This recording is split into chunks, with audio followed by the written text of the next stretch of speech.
This interview is for information only and should not be considered as investment advice or a recommendation to buy shares in the company featured. Welcome to this Stock Box interview. Thank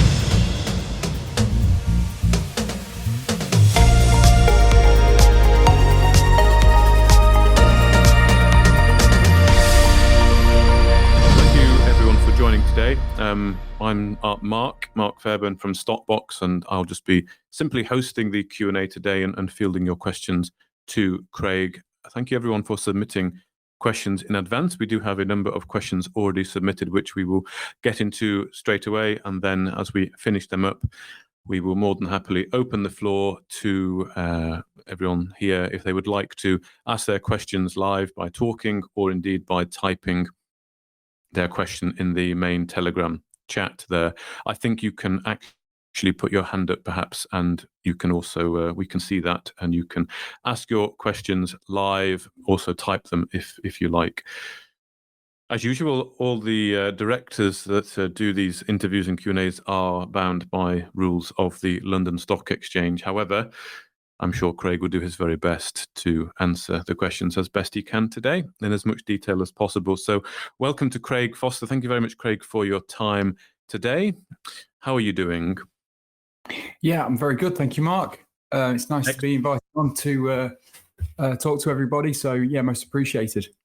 Indeed, for the first time. Thank you very much for doing this. So, I mean, first of all, Craig, do you want to perhaps just start us off by giving a little bit of an update where things are, how you're feeling with things at the moment with ONDO, and then we can get stuck into some of the questions. Very good. So thank you everyone for inviting me on to the Telegram group. It's great to see so many people on here and such an active discussion on here. I really do appreciate everyone's interest and support.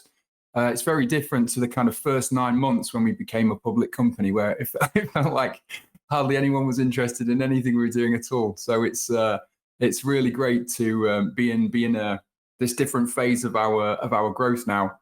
So like Mark said, I'll try my best to answer the questions without breaking any of the rules, and looking forward to the discussion. I mean, I think a lot of the people on the group are quite well up to date with kind of where we are with things. The strategy, as I've explained, on numerous occasions in some of the investor presentations with the annual results, the strategy today is relatively straightforward. We've got such a big opportunity in front of us. The addressable market's so big with the current product focus with LeakBot. That's squarely the focus at the moment. So really the focus is on bringing more insurance partners to the table and signing more deals, and just expanding with the existing partners that we've got. In terms, Mark, of how I'm feeling, honestly quite tired, because I got married this week, so I've been off work, and today's my first day back in the office. So I will apologise in advance if my energy levels are less than normal, because it's been a slightly unusual week. No problem. Well, it is an unusual week. Yes, congratulations, first of all, on that. That's nice news. So yes, I'm sure we will forgive you. Okay, well, I like that. So you're really wanting to look at getting more insurance partners, and this addressable market, which you've talked about before, which we covered in an interview recently, where it's effectively your contract penetration, effectively, isn't it? It's what you can actually get hold of, a customer base within an insurance company. And I think that's a very good way to look at perhaps the value proposition of a company like ONDO. Is what is the actual opportunity? If an insurance company's got X amount of customers, that's effectively the addressable market, isn't it? Is that fair to say? Yeah, that's right. I mean, that's why we decided to put this new KPI in the reported numbers of this addressable households, which is just basically adding up how many households can we market LeakBot into with the deals that we've already done. So if it's a pilot, just counting the pilot volumes. If it's a launch, if it's a rollout, counting the estimated number of households within that policy book that we can offer LeakBot to.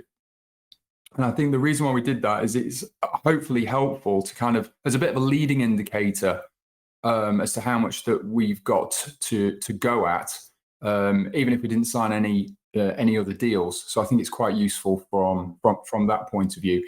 I think it's and it's all kind of run into, it's quite difficult with a recurring revenue business when you're building a customer base.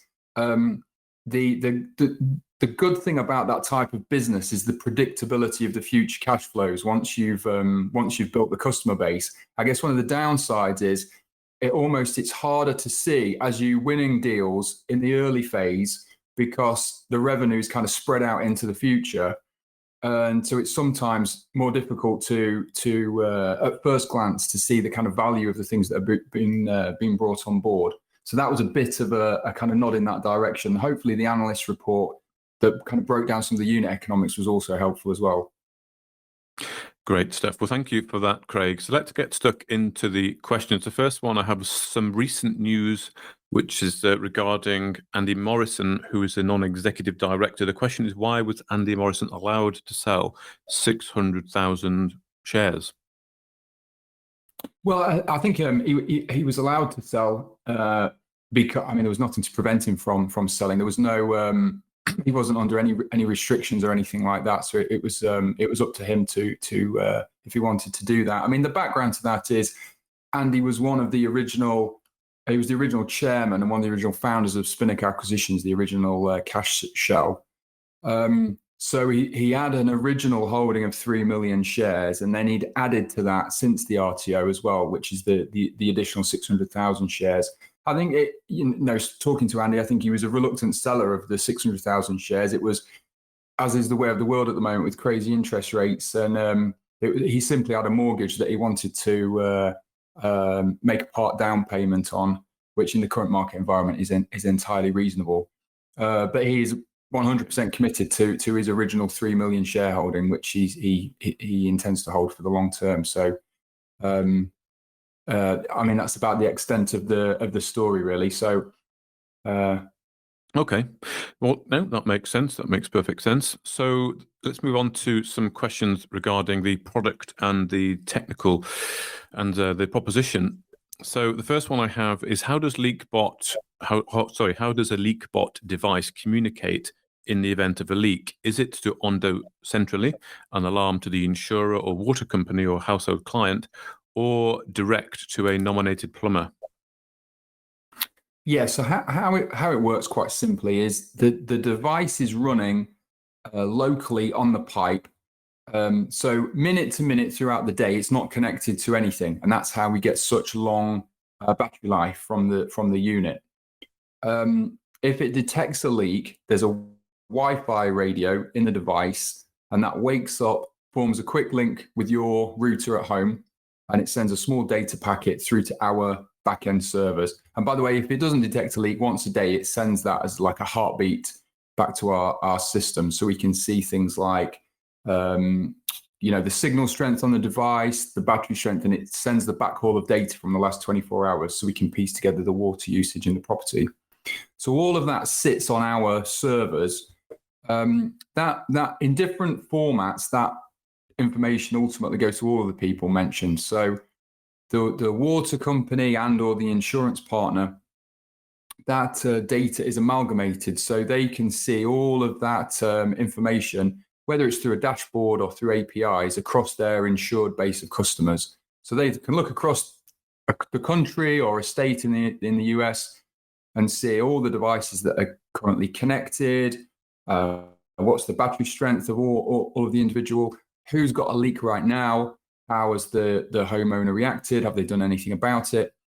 And likewise, in terms of the person, the homeowner who's installed the device, will, if there's no problem, they can see some of that information through the app, and we show them some usage data of the water that they've been using over time, so any trends over time. But if there's a leak, the first message in real time is really going to the homeowner and asking them to check, can they see anything obvious in the property? And if they check, quite a lot of the leaks get solved by the homeowner, so they'll have a look around, they'll find something that, typically they've left a tap dripping somewhere, and the problem goes away. If they can't see anything, that's when we encourage them to book one of our plumbers to go out and find and fix the problem. So so it's, in terms of where the information goes, it's multifaceted really. So it comes to our servers first, and we've got our own customer support team, obviously, that We're obviously keeping an eye on our macro level across all of these deployments around how many of those properties have got a live leak. Are there any anomalies? Is one insurer performing better than another? And that's how we ultimately deliver that performance for the insurance customer. Okay, and in terms of how the device is actually communicating, you say once every 24 hours it sends like a heartbeat, like a quick ping to the Wi-Fi to give a status update. But if it detects a leak, it will then fire up and also fire an alert out at that time. Yeah, that's right. Yeah, if it detects a leak, we'll get that message straight away. Otherwise, just so a lot of properties don't have a leak, so rather than just not hear anything, the device will just report to us back. It's typically every 24 hours, and it gives the appearance to the homeowner that the device is permanently connected, because you'll see a chart of your water usage and that kind of thing. But actually, how it's working under the hood, if it was connected on the Wi-Fi radio all the time, the batteries would only last probably a couple of days. But as it stands, they'll last, depending on how far away it is from a router, anything from like 3 to 5 years. Okay. Excellent. Well, the next question I have is, how does a plumber go about locating a leak somewhere in the property, say behind a wall, when the leak bot reports a leak, but the homeowner has no idea where the leak is? I guess that's down to the skill of the plumber. Is it? Yeah, I mean, one thing that we learned early on is that the job of detecting a hidden leak is quite different to what a regular plumber is used to doing. Okay. So if a customer has a leak bot, for example, and then it tells them they've got a leak, and they'll just call their regular plumber or call someone up, off the internet, and they arrive at the property, the plumber is used to being told, "Can you go fix X? I've got this tap, the washer needs replacing. Can you go do that?" If you then tell a plumber who wasn't briefed on what leak bot is, apparently I've got a leak somewhere, they won't immediately have a process of how do I go about finding this. So what we've done is we've developed a process that works in those instances, and we've actually also developed proprietary technology entirely different from the kind of leak bot sensor and the IP around that we found is actually crucial to be able to do this. So what that technology is the plumber arrives at the property.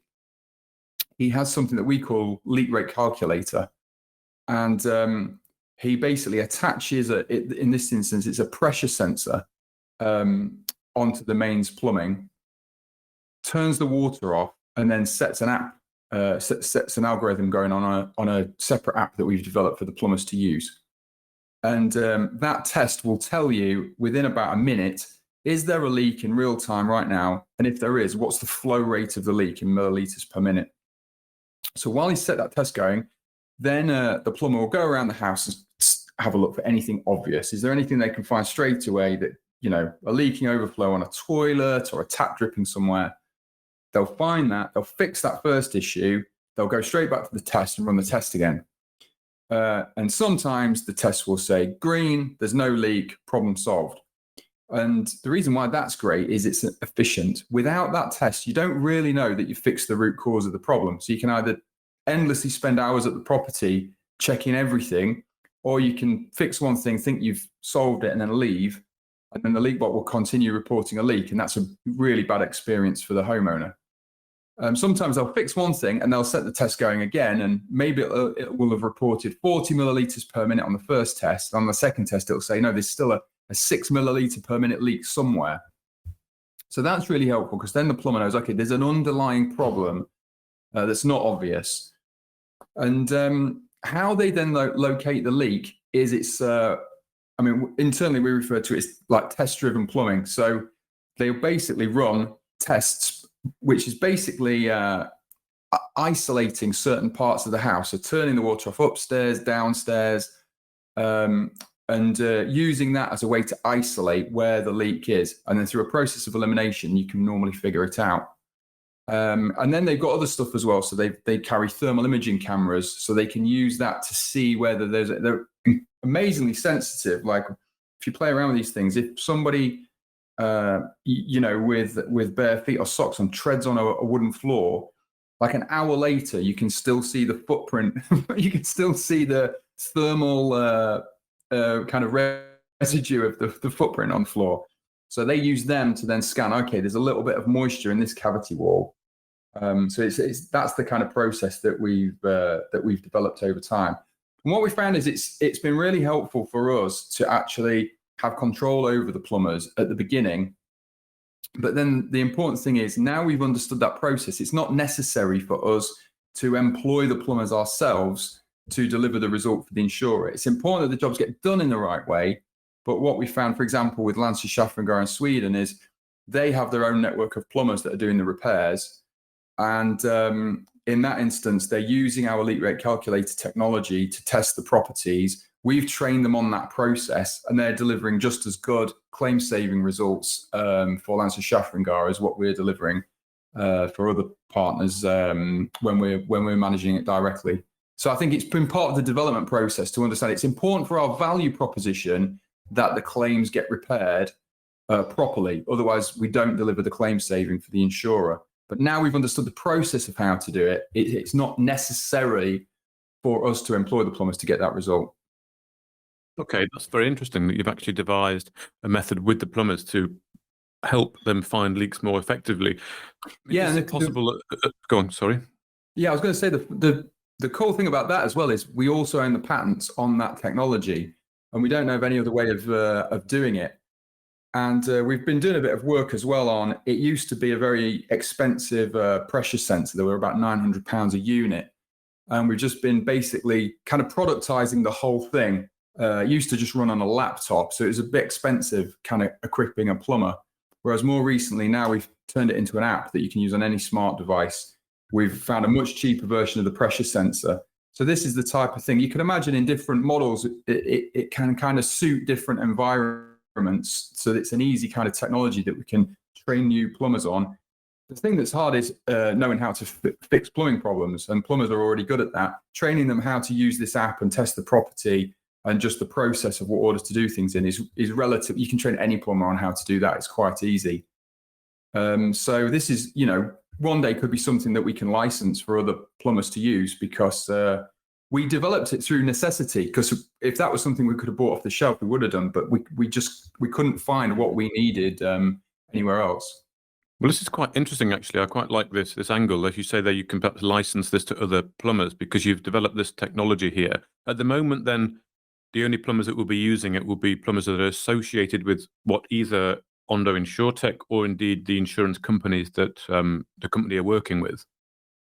Yeah, that's right. So at the moment, so we've got our plumbers, and when I say our plumbers, so we've got a plumbing services agreement with HomeServe since the carve out. So the plumbers that I say work for us are actually HomeServe employees, subcontracted to us, but they wear a LeakBot uniform. There's a LeakBot logo on the t-shirt, and it's actually, I think one of the misperceptions that investors sometimes have is, to cover a country, you must be employing like hundreds of plumbers. But you really, it's amazing. You don't need that many if you're only assuming they're going to do one or two jobs per day. You can cover, a huge area with, with a handful of plumbers. So for the launch into Washington State for Mutual of Enumclaw, 2 or 3 plumbers, you can cover the whole of the state at the beginning when you only assume they're going to do one job a day. So it's not that difficult to do. But that said, are there other ways that we can scale the business, through different partnerships or, through that kind of thing? The cool thing is we've got a piece of technology that's kind of necessary to do the jobs. We haven't seen anything else like it that you can get anywhere. And it also continues to give us complete visibility over the repairs, because all of that information is also coming back onto our servers. So we can, continue to, it's not something that happens in isolation. We can still see exactly what's going on. Well, just a little follow-on from that, Craig, the question came in. Can LeakBot ever be enhanced further to identify where the leak is coming from, like more specifically?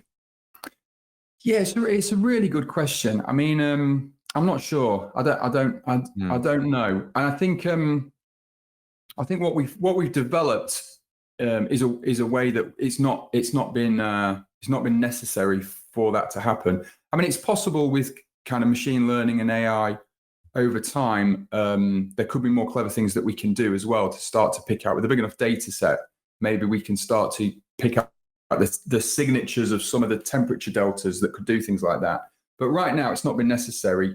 The leak bot's good at telling us accurately that there is a leak, and then it's the plumber's job to basically work out with the other piece of technology that we've developed. Okay, where is it in the property?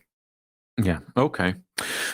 Okay. Well, the next question I have is: if you buy a leak bot directly, do you get the free repairs, or is it only through insurance companies?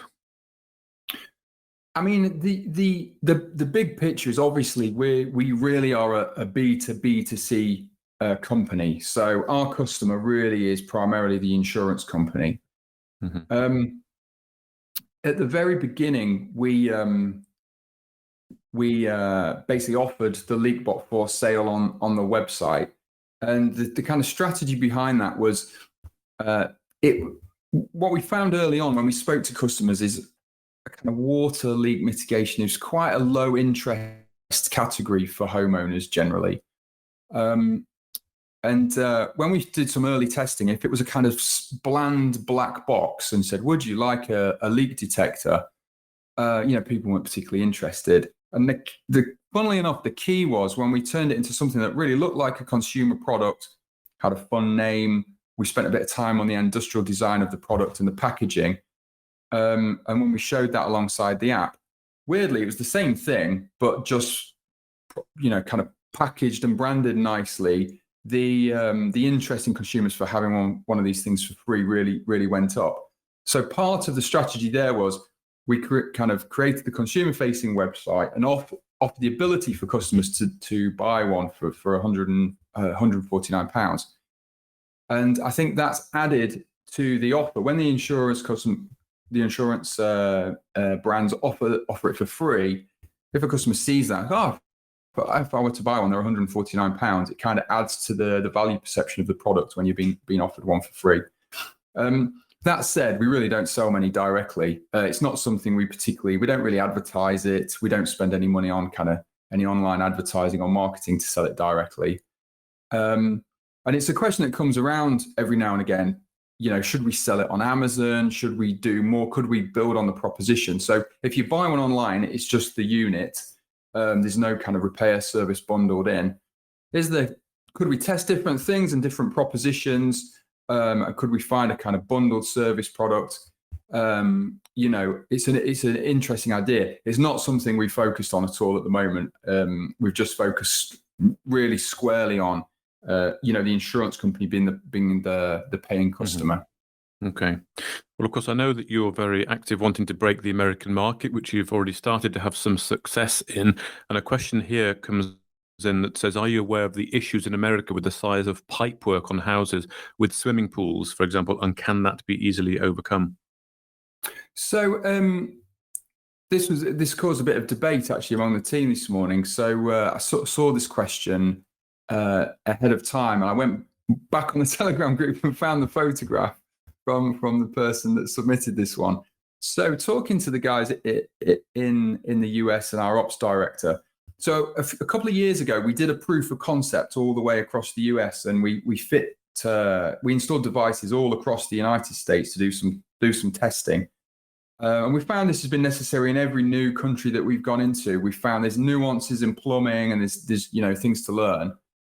And we definitely fit them on houses that had swimming pools, and we didn't find an issue. So that there might be on the photo. From what I can see on the photo, it looks like there could be a spot on that pipe, but I'm sure I forget was it Mark?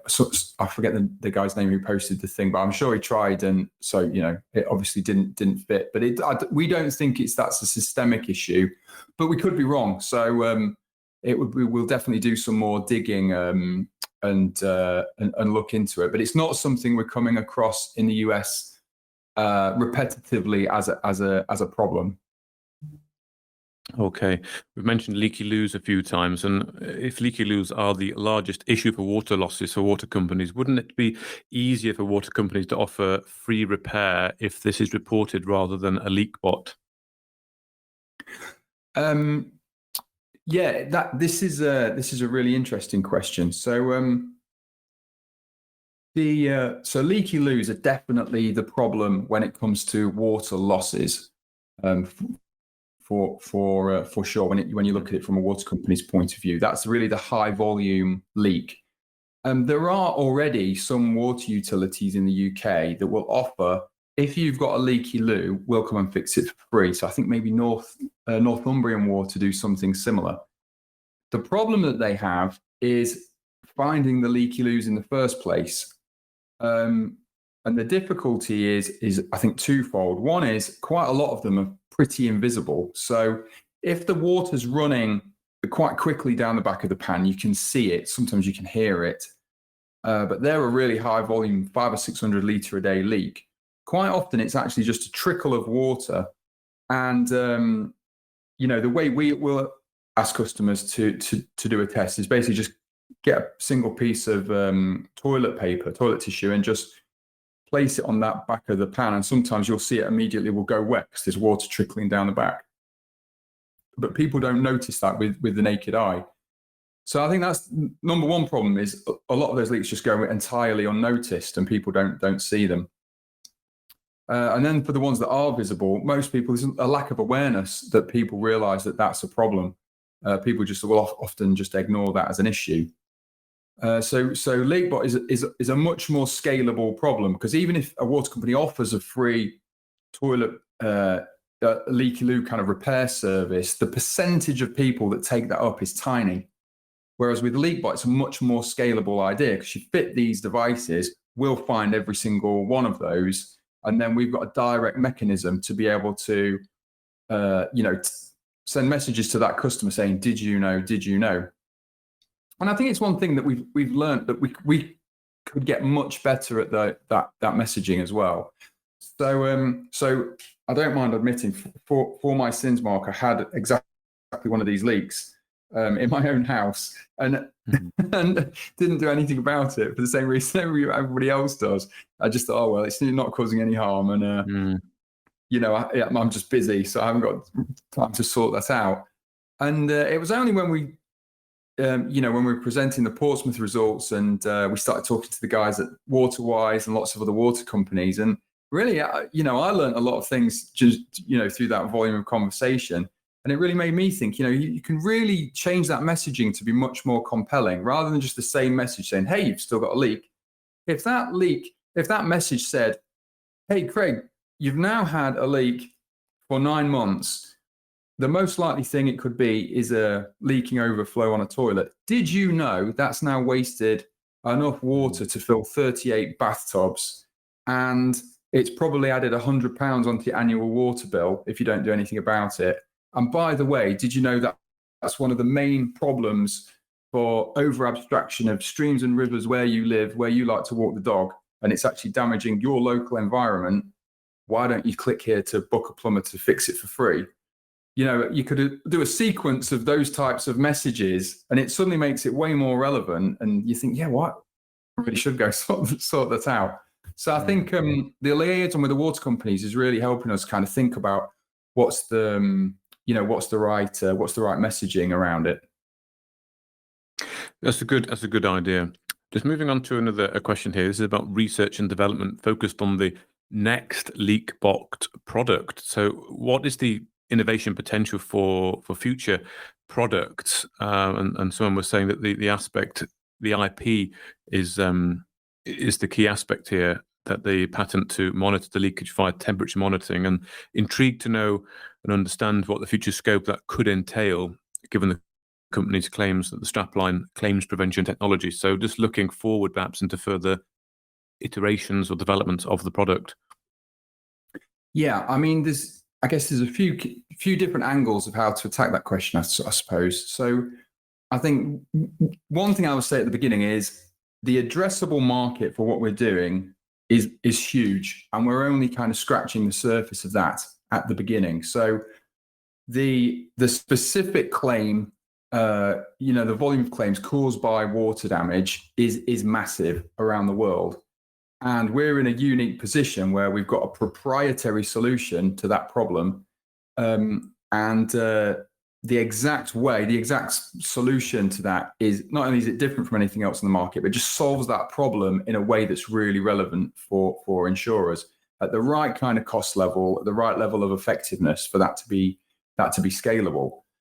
So I think it's right that, still as a relatively small company at the very start of this journey, that we need to stay really focused on gaining our market share and our initial foothold, fully leveraging that advantage that we've got at the beginning. Because it's quite rare to have that, that sequence of things line up, that we've got a competitive advantage on a big problem on something that's, ultimately really scalable. In terms of kind of new product development, the first thing I think we've talked about publicly is what we're doing in partnership with IAG in Australia. So that's really just an adaptation of the product so it can sit outside a property, which you typically tend to see in hotter climates. So it's essentially the same idea, but a device that you could fit on an outside pipe where it enters the property. And there's a little bit of work to do on adapting the algorithm, so because it's a big variation of outside temperatures, and also a bit of hardware designed to basically make sure it can withstand outside weather, basically, and those fluctuations in temperature, rain, and all various extremes that we get outside through the year. So that's the kind of active bit of R&D, I guess you would say. Everything else that we're focused on at the moment is just improving and building out what we're doing so we can scale the kind of core business and the core idea in the markets that we're operating in. That said, I mean, we do define the scope of the business as being in, claims prevention technology for insurers, not limiting ourselves just to the water leak peril. So if you take a step back, what other areas could we go into? There is some really interesting kind of things out there. So if you look at what causes other claims in insurance, obviously fire is another big peril in insurance. So it adds up to a kind of similar value of claims, depending on what market you're looking at around the world, to water, but they're obviously different in nature. There are much fewer of them, so the frequency of claim is tiny, but when they do happen, it's a really big claim because basically the house is burnt down. So are there some other products we could develop, partnerships we could forge in that area? I think over time that there are. So there are some products that have, could have potential where it's like a heat sensor that's specifically trying to address the problem of like fires on hobs. So a classic problem is somebody just leaves a pan on the hob and the oil sets on fire. And amazingly, the guidance from the fire service is if that happens, is just leave the house and let them call the fire brigade and don't try to do anything about it. And so there's kind of certain IoT technologies that could predict that the pan's getting hot and then trigger an alert. I was talking to the chairman of LifeSafe Technologies recently as well. It's another UK company, and they've developed a new type of fire extinguisher, and it's just a really cool product. So basically, there's so many different types of fire extinguisher for different types of fires. No one really understands it. Apparently, he told me that 80% of homes don't have a fire extinguisher. And they've developed a new kind of super coolant technology that means it's a small, like an aerosol, it looks like a kind of hairspray or something. And it can put out any type of fire. So it could be, we were just having a chat when I was introducing him the other day, but it could be, although that's not an electronic technology, it's not an IT, it's not tech, but still a really interesting solution that could have some kind of overlap into insurance. So fire claims are an interesting kind of area generally. The other thing that causes fire in the United States are electrical arcs from the main system. So you don't really see this in Europe because everything's earthed. But in the US, I think the systems are not earthed. So there's much more of a prevalence of houses setting on fire because of basically arcs on the electrical system. So there's a really interesting product. I'll put a couple of links to before I leave the Telegram group after the chat, I'll put a couple of links to this if anyone's interested. But there's a product we've been looking at in the US called Ting, Ting, and it looks a lot like LeakBot in terms of it's a small sensor, and you plug it into the mains in the US, and it just sits there in the background and looks for these electrical arcs on a system. And if it detects one, it lets you know, and then it enables you to send an electrician into the property.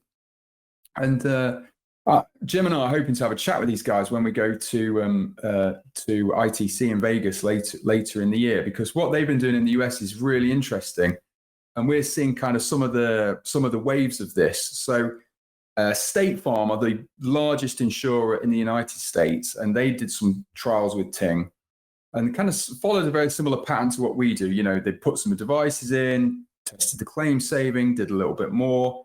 They got to 100,000 deployed units with Ting, and then a few months ago, they announced that they were going to offer 1 million devices to their customers across the US.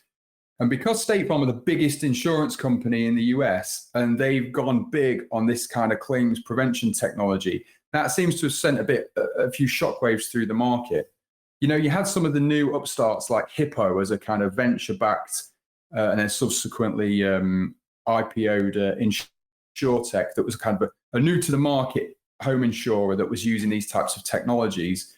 But the US industry seems to really have woken up to the fact that State Farm, the biggest kind of incumbent player, are going really big on claims prevention, IoT solutions. We're seeing in our conversations that seems to be having a ripple effect on, okay, this is happening. We all need a strategy on this. Like it's not something that there's an attitude sometimes of these technologies for a while on, is it really going to happen or not? Do we need to worry about it? We're not sure. Whereas the attitude in the US seems to be changed. Like this is part of the new world of how home insurance is going to be from now on. So that was a bit of a long-winded answer, but there's lots of different perils within insurance. The one that people might think of, but actually doesn't cause many claims, is security and break-ins. Actually it doesn't cause a great deal of claims anymore. There aren't that many break-ins. So from a home insurance point of view, it's not that much. However, it's kind of relevant from a homeowners are interested in it. If you offer them a webcam, some kind of security system, it is something that's has some inherent interest to homeowners. So I guess that kind of explains something like the interest from G4S and the pilot that we're doing with them, because they see insurance companies as a really interesting partner, as a way to drive leads so they can sell security systems. But what the insurers will consistently tell them is, we don't really care too much about break-ins as a claim, but we do really care about water leaks. So if you can, through your technology, if you can solve that, then we're interested in a conversation. And that's really what led to this partnership with G4S, where they're basically paying for leak bots to be installed, and they're going to go and clip it on the pipe in person for one of the largest insurers in Denmark, in return for the ability to say, oh, and while I'm here, would you like to hear about our security system? So I guess that's the other peril that's relevant, but actually from home insurance terms, it's different because the insurer's not really worried too much about reducing break-in claims. Mm-hmm. So yeah, there's lots of interesting things. There's lots of interesting partnerships, different ways that we can go. But it comes back to still the opportunity that we've got ahead of us right now is really huge. And we've really in a unique position that we've got a competitive advantage. So I think the key thing for us to do is get a real beachhead kind of foothold in the market using the technology that we uniquely own. And then it opens up a lot of kind of cross collaboration, with some of these other players, and how can we together work to kind of overall reduce the claim for home insurers.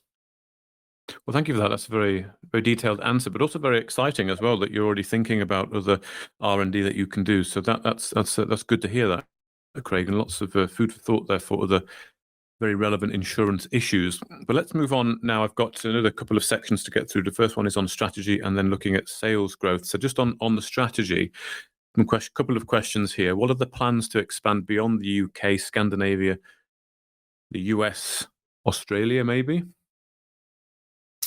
Yeah, so I mean, we've on a personal level, I'm not very good at saying no to things. So this is something that the rest of the team would all say. So if an opportunity comes along, my instinct is let's go for it. So I think we are trying, and I'm really trying to keep the strategy focused at the moment. So that's why we consistently say the focus is on those existing geographies where we already are operational, the UK, Scandinavia and the United States. The opportunity with Australia came up with IAG for them to basically fund this R&D project. It's a project we wanted to do anyway, but we've got limited resources, and we're just having to make some real specific choices and clear decisions about where we're going to spend the limited resources that we've got.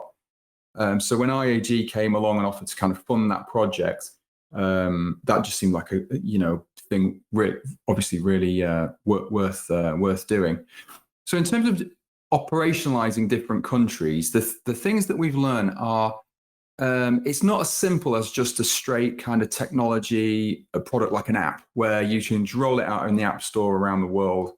You might have to worry a bit about translations, something like that.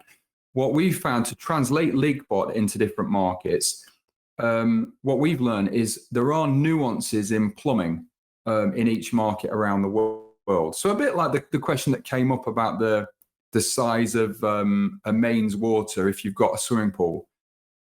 Things like that in every market have come up where we've had to basically go and do the homework and really understand about local nuances with the plumbing. And also making sure that we're able to kind of operationalize, okay, how do we get those repairs done? Is it through a partnership, or we're going to do it ourselves? And the reason why the core markets, obviously we from the UK, we started here. Scandinavia has been a great market for us, just simply due to the fact that the incidence of water damage claims is a lot higher. And it's really down to the fact that culturally, historically, there's not big excesses or deductibles on home insurance. So for example, in the UK, when you buy your home insurance, you might get asked, do you want to add a voluntary excess of £250 to keep the policy premium down? And then hidden somewhere in the small print, if you read, it will also say, if you have a water damage claim, there is an involuntary excess of £350 default. So quite often in the UK, if you have a leak somewhere in the house, it has to cause well over kind of £600 worth of damage before it'd be even worth bothering to think about whether you want to make a claim. Whereas that's not really the case in Denmark. So as a result, just the frequency of claims 3 or 4 times as high. And obviously the knock-on effect of that is it makes the business case for LeakBot that much more attractive to a Scandinavian insurer. Then the situation similarly, it looks like that in the United States. So people pay more for insurance in the US. $1,100 is the average premium for a home insurance policy in the US. Whereas in the UK, the average premium is about £250 today. The average cost of claim for water damage claims is much higher in the US. So it's not just that the US is bigger from a volume of households point of view. It's that every individual household has a higher underwriting premium associated with water damage claims. So the combination of those things makes it a really good market for us. So it's just about allocation of resources, limited resources against the best opportunities. And there's so much to go at in those markets that we're focusing on that at the moment. We get approached all the time by, insuring Switzerland, and then, get approached by somebody in Germany. And, I think if with more resources, obviously we could go out more of these things. But at the moment, it's just about kind of trying to stay focused on where the most immediate and attractive opportunities are right in front of us. Now, the next question I have, I don't know if it's a question actually, but it says the global manufacturers such as the likes of Nestle, Unilever, Coca-Cola, etc., must have eyes on this as part of their processed water waste mitigation schemes. So I guess, do you have any thoughts on that? If you could maybe, as you working with the water companies, to potentially do something similar with big companies such as Nestle, Coca-Cola, etc. Yeah, I mean, I think the thrust of the question's right. Is that obviously sustainability generally is become a much bigger kind of focus for any kind of multinational company around the world. and they're putting more and more emphasis in, getting to net zero, minimizing their impact on the planet. And, use of water is kind of fundamental to that. I mean, you think first about kind of carbon footprint, but, water is integral. There's the point I always make, especially to the Brits on the call, because it's always bloody raining here. It's easy to think of it as an endlessly renewable resource that we don't need to worry about too much. But I think that's the eye opener, is we are on the same crash course in the UK with water resources being a big problem, and it's due to population growth combined with climate change are putting really a huge amount of stress on water resources. And you see that already today in the south of England. I mean, water resources are already really stressed all across the south of England. And so I think it is a kind of key sustainability goal around the world. I mean, where LeakBot can play specifically is in our role is that job really of reducing household water demand in houses specifically. So influencing people to use less water through the app, and specifically fixing the leaks, especially the ones like leaky loos where they're wasting a lot of water. So, I mean, our journey's been funny because we started really all about insurers, and that's still the primary focus today, because they've got an economic interest in stopping the small leaks. I always have to explain to insurers why we have to fix a load of leaky loos because we're asking them to basically pay for it when they don't particularly care. But actually they do care, because it is nice to be able to talk about that within their own kind of ESG reports in the annual report and that kind of thing. We see our partners doing that, but it's not a primary interest in the product. But I think what we've started to do only more recently is realize actually there's a big environmental benefit of what we do as an offshoot of what we're doing. And that's why we got the Green Economy mark awarded to us by the stock exchange. And, it's the reason why we did the initial trial with Portsmouth Water. And that actually, leads to new opportunities. So yeah, I think there's definitely more we can do. And we've probably got some kind of untapped treasure there with the kind of environmental good that just rolling out the product into more homes delivers. Indeed. I'm sure that's going to be a very common theme going forward as well. But let's look at the sales then, of course, the main metric that investors can judge the success of the company, such as yourselves, by is getting the sales in the door and those contracts signed. So in terms of the United States customers, the question that I have here is, what reassurance or data would additional US customers typically want to see before signing a contract? Would they want to run a pilot program, or can you leverage data from previous or current customers as almost a case study? Yeah, so I mean, I'll talk generally about what insurers want to see, and then address the US specifically.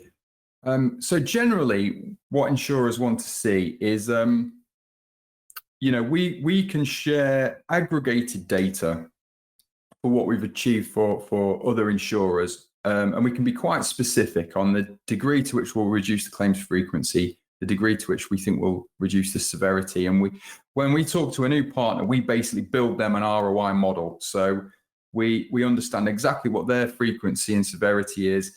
We understand the size of their book, how many customers have they got email addresses for. We'll build a marketing plan on, okay, this is what we could do. And then we'll model exactly the return on investment that they'll get from a deployment.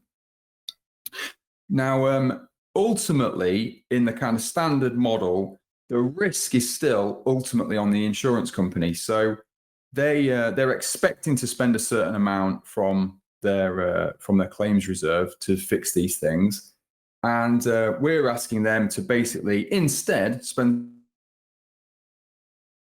then hope that we're right about the degree of the claim reduction that we can deliver. So what they tend to want to do is, okay, well, we'll pilot this first and we'll just test that the result is, consistent with what you're saying. So we set up a kind of control cohort, run the two things together, and then we can test. We can test that is performing in line. I mean, that's typically what they want to see. what we see in the United States is, because we were more of an unknown quantity over there, what happened in Europe and happened in Denmark is, and it's a classic B2B, kind of new technology phenomenon. It's really difficult to get the first pilot over the line into a rollout. But for example, in the UK, once Hiscox rolled it out as a standard part of their product, that's a very helpful reference point for other brands, because they say, oh, well, Hiscox is a really great brand. They really care about their customers. They're obviously not stupid. So if it works for them, I'm already leaning into this with a lot of belief that it's going to work for us in the same way. In the US, where we're much more of an unknown quantity, I think the way Jim always explained it is always the first one over the line's by far the most difficult, and then it's a momentum game. And so I think it's been interesting where we signed Mutual of Enumclaw in the Pacific Northwest. So they're not a national insurer; they're in 5 or 6 states in the Northwest of the United States specifically. But then 8 weeks later, we announced Pure. So I think the market reaction among investors, I don't know if it was a timing thing or the kind of partner was very specific about what they wanted to share in the RNS. There wasn't a lot of details. I think that was also part of the problem. But that's very helpful from a business development point of view, because Pure are a really well-respected high net worth brand in the United States. And again, no one puts as much emphasis on something has to be really good for their customers in terms of the customer experience and the quality, the execution of that. Because these are, quite demanding, households and individuals that are taking these policies. These are big houses that we're putting these devices in, and they have certain expectations about the customer service that we're going to deliver. So again, a very helpful reference point in the US. But I think it's really about a momentum game. The more deals like that we sign, the more that we can announce has a kind of cumulative effect. Okay, and just talking about thinking about the successful test that you've run with Portsmouth Water. Will Portsmouth Water be rolling out leak bots to all suitable households? So obviously we haven't announced anything further about Portsmouth versus the initial results. But what I would say about that is, there's a kind of multiple different things happening at the moment. There's different tranches of Ofwat funding that are opening up for application. There's also one thing that we learned when we did the Portsmouth results and we announced it to the market is we had a huge amount of interest from other water companies. We announced another pilot with Southern Water a few weeks ago. And one of the interesting things is the reaction. It was something that we said in the original Portsmouth presentation about potentially there's a collaboration here between insurance and between water companies. And this is something that the water industry are really interested in. They really like this idea of kind of cross-industry collaboration. And I think the big insight is that the same house in any part of the UK, you've only got one water company, but you could have different insurance companies. And the same LeakBot system deployed in the same house has 2 different benefits. It reduces the claims for the insurer, but it also, at the same time, ends up in a lot of loose getting fixed, which has this knock-on benefit for the water company. So theoretically, obviously, it's possible that the 2 parties can share the cost of the deployment of the LeakBot and effectively double the return on investment from what we're doing. So I think that's a really interesting kind of avenue. So obviously, we're working on a few things. We can't say what they are until we're ready to announce them. But I think it's a really interesting kind of a emerging opportunity in the UK. Is how we kind of combine those 2 things together. Okay, and another question here: if LeakBot is installed in a property which is participating in a water company area, and it's also a customer participating insurance company, would the 2 organizations share the monthly charges on any leak alerts? Yeah, I mean, that's exactly the idea that I've just been talking about, Mark, really. So, I mean, yeah, I do think there's a good opportunity to do that. So I think that's something that it'd be great to just test that concept and just prove that we can kind of join that up. But obviously it just makes intuitive sense. You don't need to fit two in the same house to achieve the same goal. If you can basically facilitate that transaction, it basically doubles both parties' return on investment. So it seems like a no-brainer of an idea to figure out the logistics and the details on how to do that. Okay. Well, a couple more questions just to finish off before we can see if anyone has any questions just during the session today. Are there any plans to add extra people to the sales or partnership teams? So obviously we haven't announced any immediate plans to kind of increase the team size or anything like that. But I guess the bigger picture I'd answer that is we're kind of working within the resources that we've got at the moment. Are we maxing out all of the opportunities that are in front of us? Obviously not. I mean, I've already talked about the fact that we're really focused on a few key geographies. Even within them, the opportunities are massive. If you think about it, in the United States, we've basically got Jim Strickland based over there. And, so simultaneously at the moment, we're just launching Mutual Venum Claw. We're working towards the launch of Pure. So there's a lot to do in terms of enabling those pilots, getting everything set up, getting ready to launch the deployments. In addition to everything that we're working on in the pipeline, it's just a lot.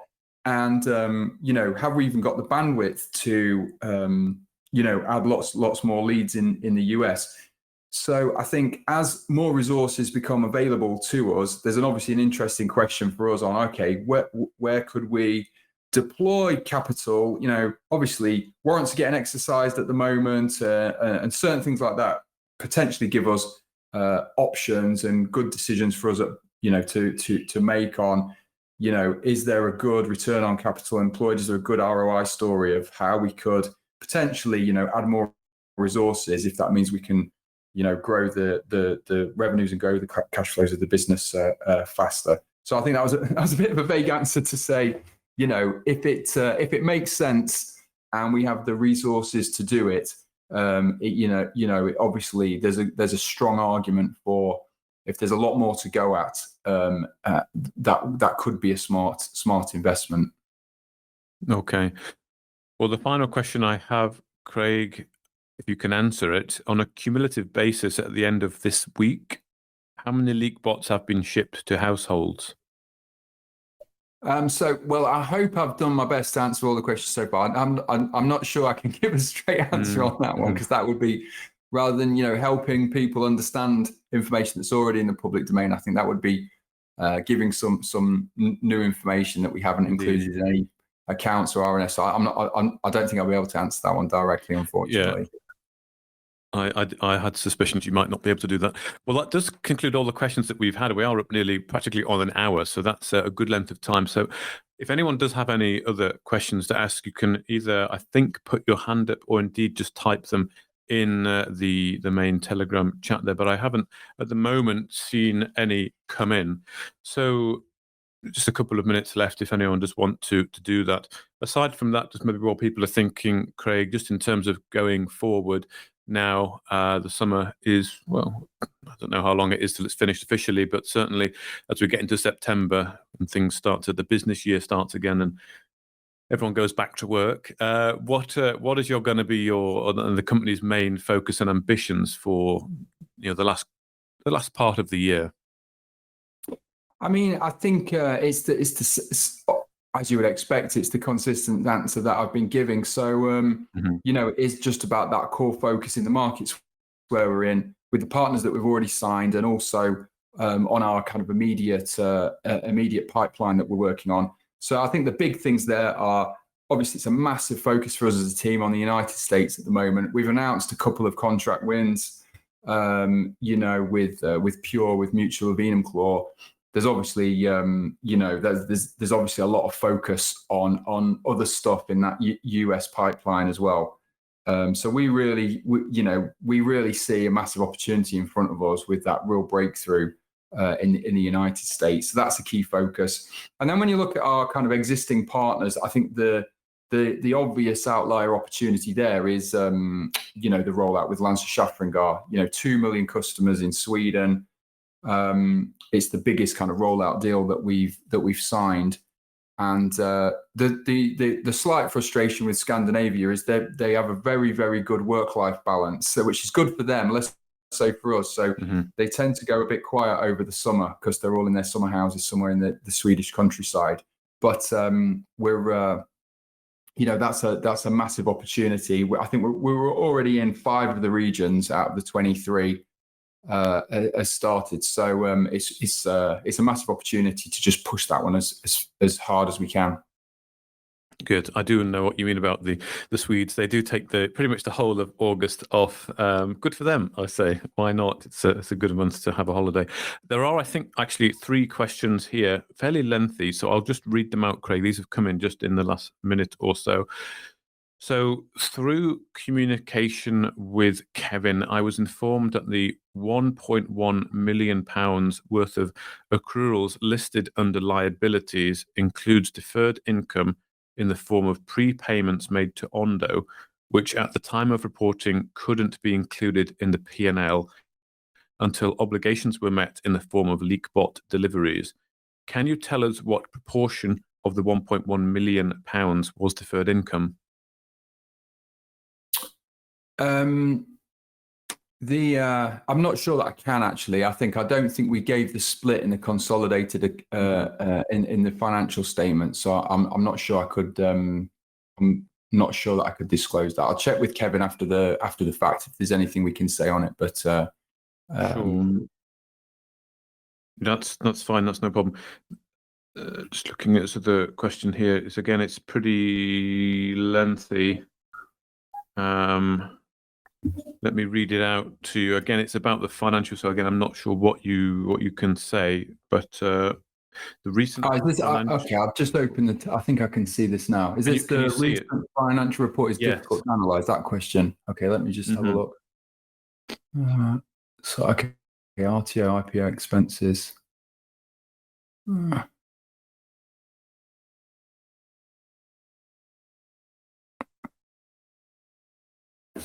I'm not sure I know the answer to that off the top of my head. That's okay. I mean, as we said in the results Q&A, I think the current platform costs basically have capacity built in for growth. I think that 476,000 disclosed, it does include some one-off costs for the transfer in out of home serve. I know our CTO, Chris Jelly, he's been doing some work through the technology and platform cost base with Kevin since he joined, really to try and streamline the costs as much as possible, as we did inherit some kind of legacy agreements as part of the transition that we don't need for the business that we are today. But beyond that, I don't have a more specific answer to that off the top of my head. No, of course. I mean, if you are able to get something, we can always put that out as in addition to when this recording goes out online, we can add that as another line, because I do see another question there that is again related to the financials. So again, I don't know if you want to defer some of these till later. Let's just have a look. 351,000 interest paid on the home serve loan. Why is this included in the financial report? Yeah, I think the simple answer on this is that the loan notes are interest free for 2 years. There's no cash outflow for 2 years. However, I think from an accounting point of view, the interest costs are spread over the life of the loan note. So I think that's why you see them there. So the P&L charge doesn't mirror the actual cash cost of the interest free years. Obviously, we did restructure that loan note post 31st of March, which is the accounting period in those reports. So that restructuring will change those calculations going forward anyway. Okay.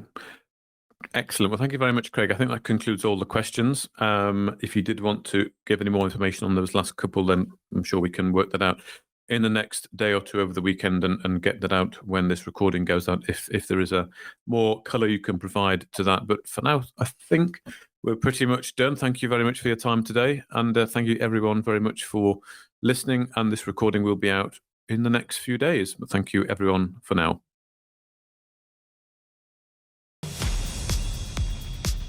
If you enjoyed this interview, then give us a thumbs up, a like or a retweet.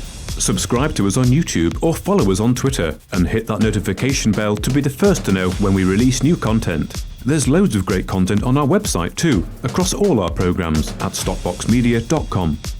Thank you for watching.